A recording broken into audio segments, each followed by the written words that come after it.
크리스마스가 코앞에 다가왔습니다. 이제 며칠 남지 않았죠.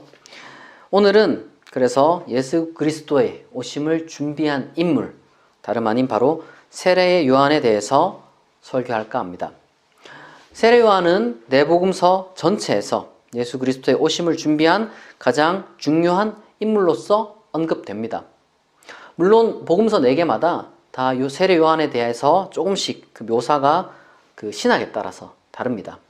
그래서 제가 그것을 다 다룰 수는 없고 마태복음에 나타난 세례 요한에서 다룰 것인데, 특별히 이 마태복음에는 3장은 세례 요한의 눈으로 본 예수 그리스도를 다루고 있고, 마태복음 11장은 예수 그리스도의 눈으로 본 세례 요한을 다루고 있는데, 예수 그리스도께서 오심을 준비하는 자에 초점을 맞추기 위해서 오늘은 마태복음 3장 세례 요한의 눈으로 본 예수에 대해서, 그리고 세례 요한 그 자신에 대해서 같이 생각해 보면 좋겠습니다.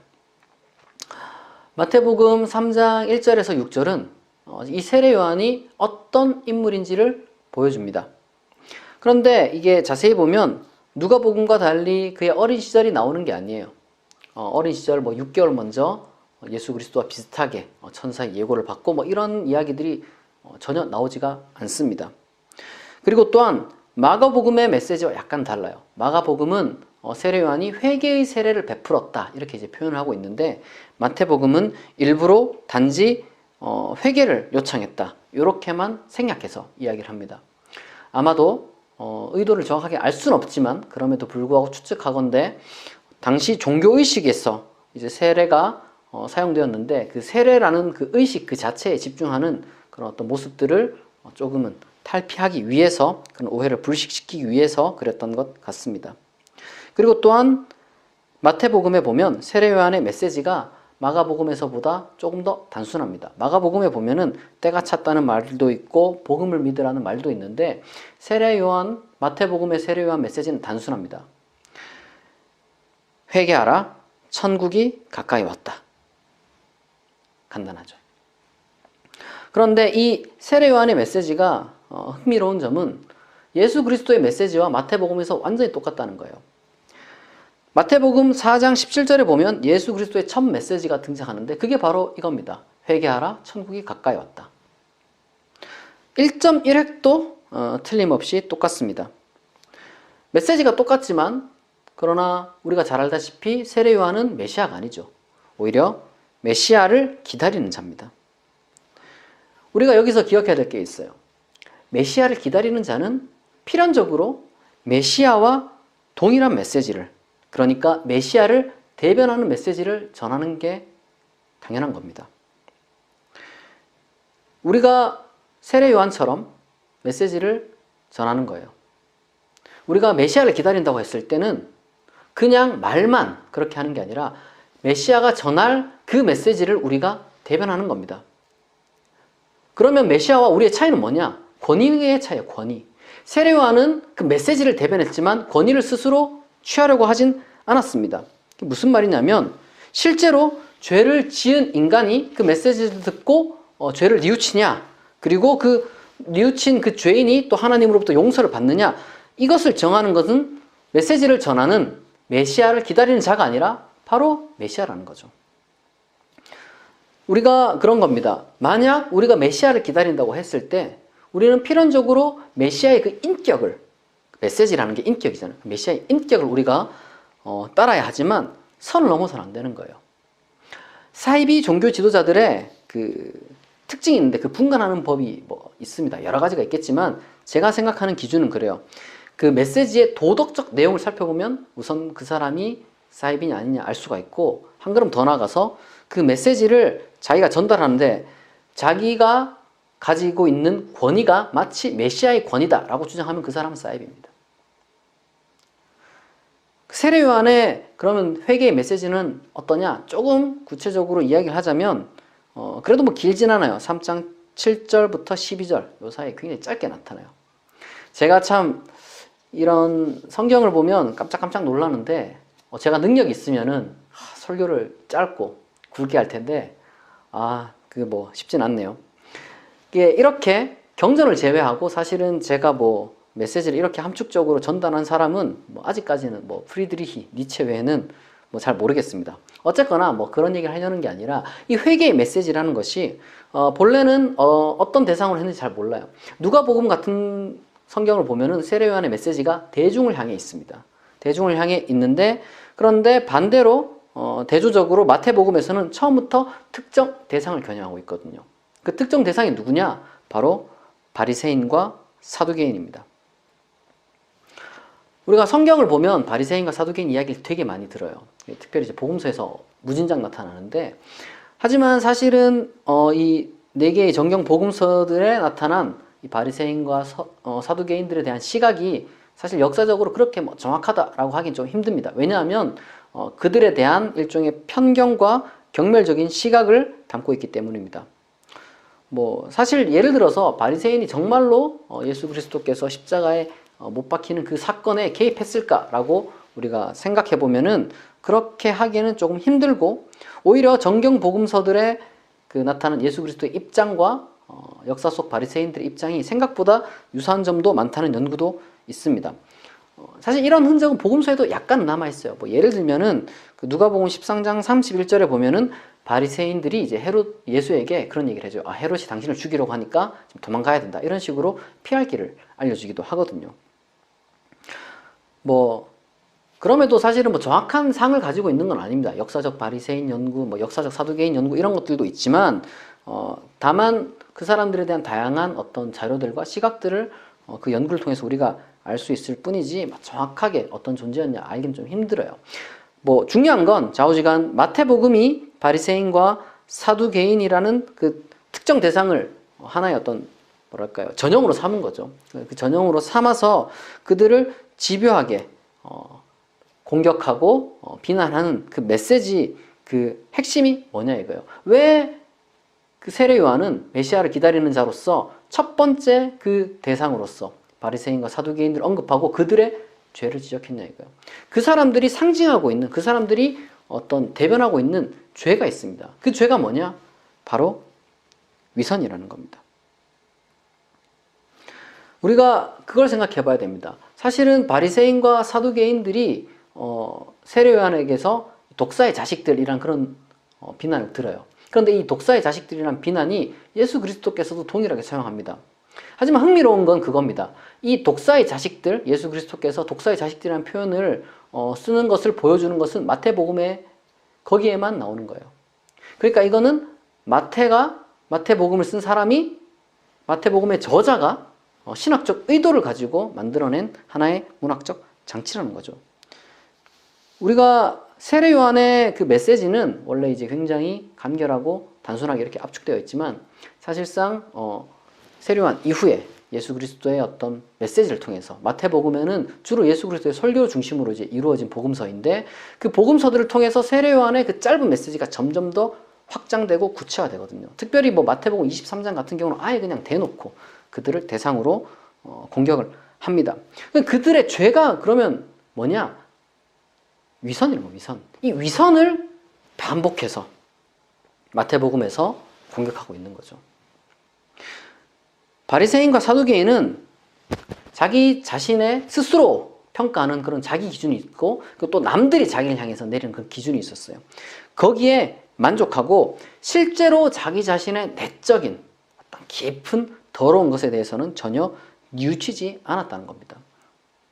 우리가 생각해 볼 때 바리새인들이나 사두개인들이 막 죄를 많이 지었을 것 같지만 실제로 그들이 지은 죄라는 것이 막 겉으로 드러났던 건 아니에요. 오히려 막 칭찬받고 이런 사람들이었단 말이죠. 우리가 경계해야 될 게 바로 그런 거라는 거죠. 죄.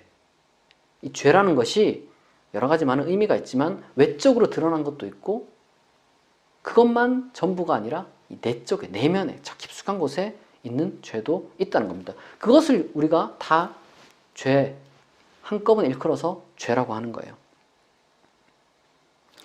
마태복음에서 세례 요한은 메시아가 올 것을 선포하고, 그리고 실제로 곧이어서 메시아를 만나게 되죠. 예수 그리스도를 만나게 됩니다. 그런데 사실 이 장면이 좀 이상하기도 해요. 예수 그리스도께서 세례 요한에게 나와가지고 세례를 베풀려고 하거든요. 그러니까 이제 세례요한도 참 당황하는 거예요. 왜 내가 오히려 당신에게 세례를 받아야 되는데, 이 세례라는 것이 뭐 어떤 걸 상징하는 거예요? 죄를 용서받았다 이런 걸 상징하는 거잖아요. 근데 이제 예수 그리스도께서 나와서 세례를 받겠다고 하니까 세례요한이 굉장히 당황하는 거죠. 낯설고 어색하고 이상한 장면입니다. 그래서 종종 어떤 학자들은 그런 이야기를 해요. 왜 이렇게 이상한 장면이 있을까? 왜 이렇게 어색한 장면이 있을까? 그 이유는 역사적으로는 원래 예수는 세례요한의 제자였는 그 사실이 여기에 녹아 있는 것이다. 그러니까 이런 거죠. 복음서가 예수 그리스도께서 하나님의 아들인 것을 이제 드러내야 되는데, 그런데 이 사람들에게 이미 세례 요한의 제자였다는 사실이 알려져 있었고, 그리고 세례 요한의 그 세례를 예수 그리스도께서 받았다는 그 사실을 감출 수가 없기 때문에 이런 식으로 조금은 최대한 각색을 한 것이다, 이런 식으로 주장하는 사람들이 있습니다. 뭐 근거가 있는 것은 아니고 그냥 하나의 어떤 제안인 것이죠. 실질적으로 이 장면이 너무 어려워서 초기 기독교 교부들 사이에서도 다양한 해석들이 있었어요. 예를 들면은 죄를 지고 가는 속죄의 사역에 대한 상징이라는 해석에서부터, 예를 들면 이제 요한복음에 나오는 그런 메시지죠. 비록 세례는 나오지 않지만.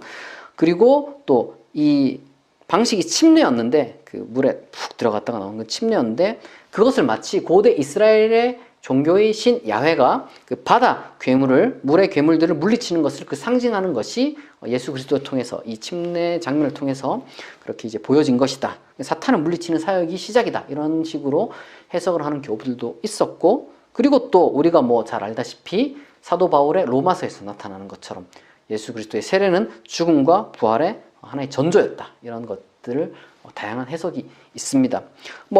사실 우리가 비록 그 의미를 정확하게 다 알 수는 없어요. 정확하게 이 장면에 의미하는 바가 무엇인지 다 알 수는 없습니다. 다만 우리가 그런 얘기를 할 수 있어요. 이게 실제로 세례 요한과 예수와의 어떤 역사적 관계를 드러난 것인지, 아니면은 심지어 조로아스터 교회에 나타난 그런 어떤 이야기들을 차용한 것인지 우리는 모르지만, 이 예수 그리스도께서 이 장면에서, 이 세례를 받는 장면에서 말하는 그 말씀을 통해서 이 장면의 의미를, 중요성을 우리가 알 수 있게 되는데, 그게 뭐냐? 간단하게 말해서 세례 요한의 외침이 단순히 그냥 공허한 헛소리가 아니었다는 거예요.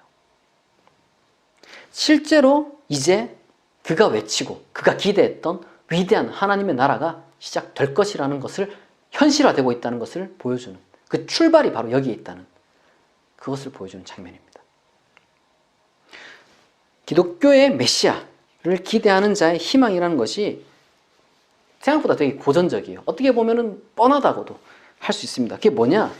죄 짓는 사람이 뉘우치는 세상입니다. 죄 짓는 사람이 벌받고, 죄 짓는 사람이 뉘우치고, 피해자가 보상받고, 한 걸음 더 나가서 용서하는 그런 세상입니다. 이게 바로 메시아를 고대하는 자의 희망이었습니다.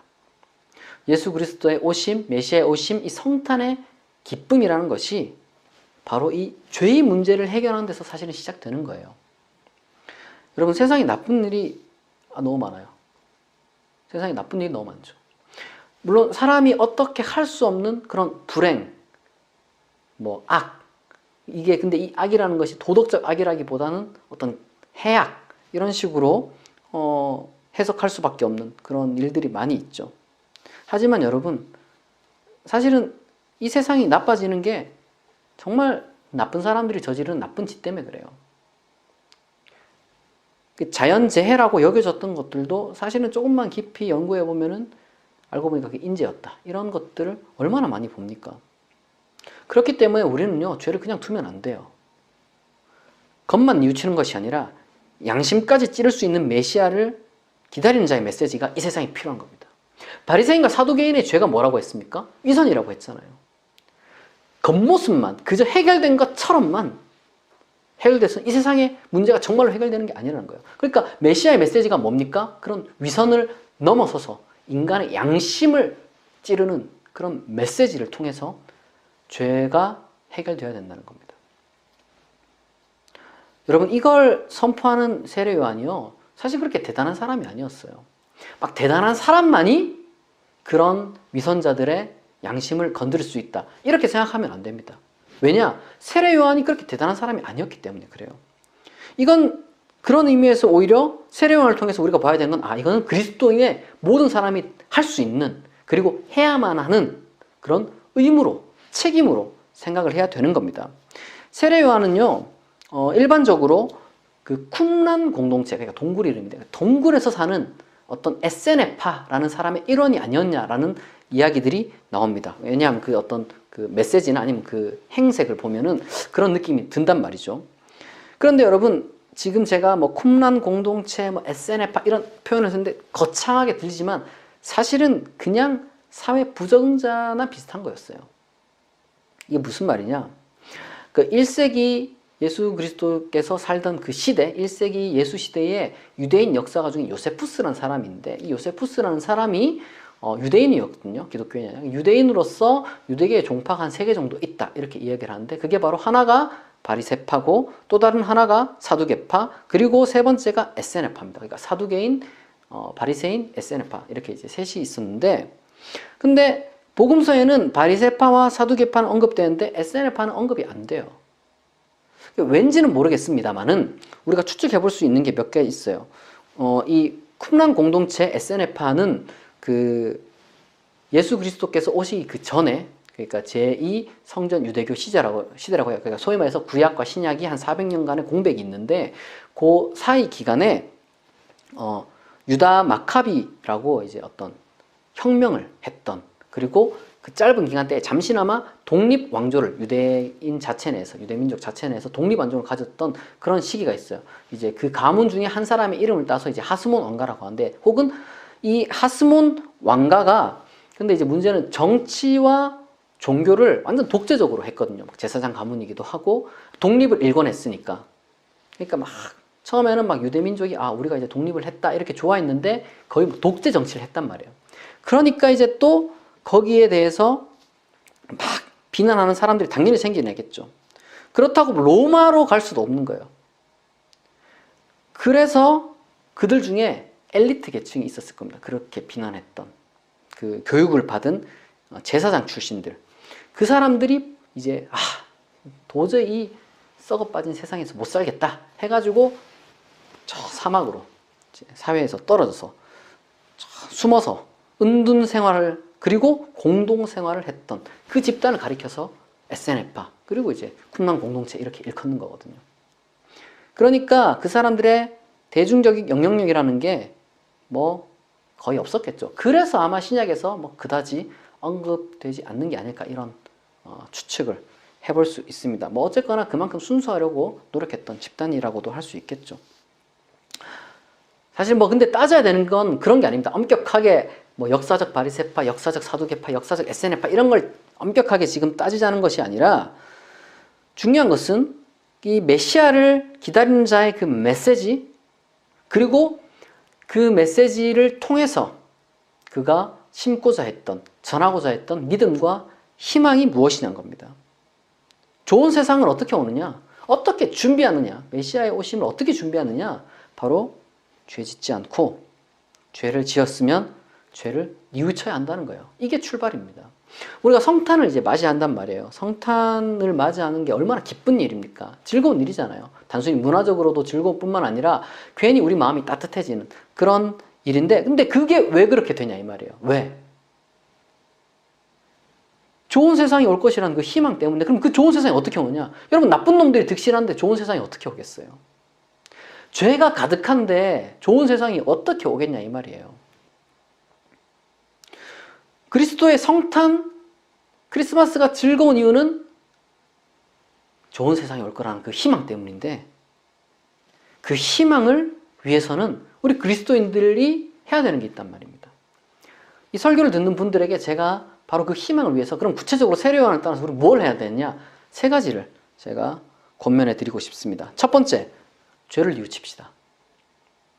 우리가 겉으로만 내가 뭐 잘못하지 않는다, 손가락질 받을 행동을 하지 않는다, 여기서 만족하지 말고 우리 아주 내면의 깊은 곳에서부터, 그리고 거기서부터 삶으로 우리가 나타나는 그런 열매를 맺는 삶을 살아야 된다는 거예요.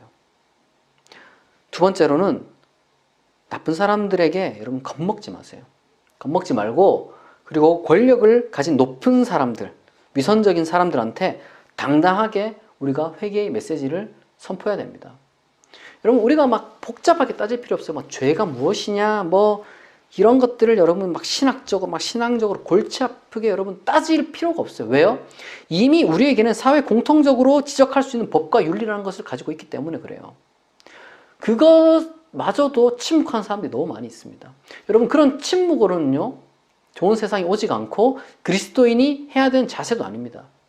우리가 따뜻한 사랑의 마음을 잃지 않는 것과 별개로 이런 것들에 대해서 불의에 침묵하지 않아야 된다는 것은 아주 중요한 그리스도인의 두 가지, 어떻게 보면 상반되어 보이지만 전혀 상반되지 않는 그런 의무입니다. 여러분, 사랑이라는 게요, 진짜 사랑한다면은 사랑하는 사람이 나쁜 길로 가는 걸 그냥 버려두지 않을 거 아니에요. 마지막으로 세 번째, 크리스마스잖아요. 좋은 세상을 우리가 기대해 봅시다. 우리 크리스마스를 통해서, 성탄절을 통해서 되새겨야 되는 것, 바로 그런 겁니다. 좋은 세상. 메시아가 올 거다. 그런 희망을 우리가 놓지 맙시다. 이 기대한다는 것이 단지 멍하니 있는 것도 아니고, 그렇다고 막 선을 넘는 것도 아니에요. 우리가 그저 세례요한처럼 기대를 품고 할 수 있는 것을 하는 것, 그게 바로 좋은 세상을 기다리는 자, 메시아를 기다린 자가 해야 되는 의무이자, 그리고 또한 가질 수 있는 희망입니다. 세례요한처럼 우리가 예수 그리스도 주의 길을 예비하는 하나님 나라를 고대하는 삶을 살 때, 세례요한이 마침내 그분을 보았듯, 하나님 나라가 시작되는 것을 보았듯, 우리의 그 사역을 통해서, 우리의 그 삶을 통해서 그날이 시작될 것이고, 그날을 언젠가 온전하게 맞이할 것을 여러분들이 믿고 기대하는 그런 삶을 사시길 바랍니다. 기도하겠습니다. 자비하신 하나님 아버지, 우리가 죄로부터 눈을 돌리지 않게 하시고, 나 자신과 그리고 우리 모두의 죄를 뉘우칠 수 있게 하는 복음의 능력을 믿고 정직하고 바르게 살게 하옵소서. 그것이 바로 주님의 오심을 예비하는 자의 역할일 줄로 믿습니다. 주께서 이루실 뉘우침과 용서의 기쁜 날에 감사하며 예수 그리스도의 이름으로 기도합니다. 아멘.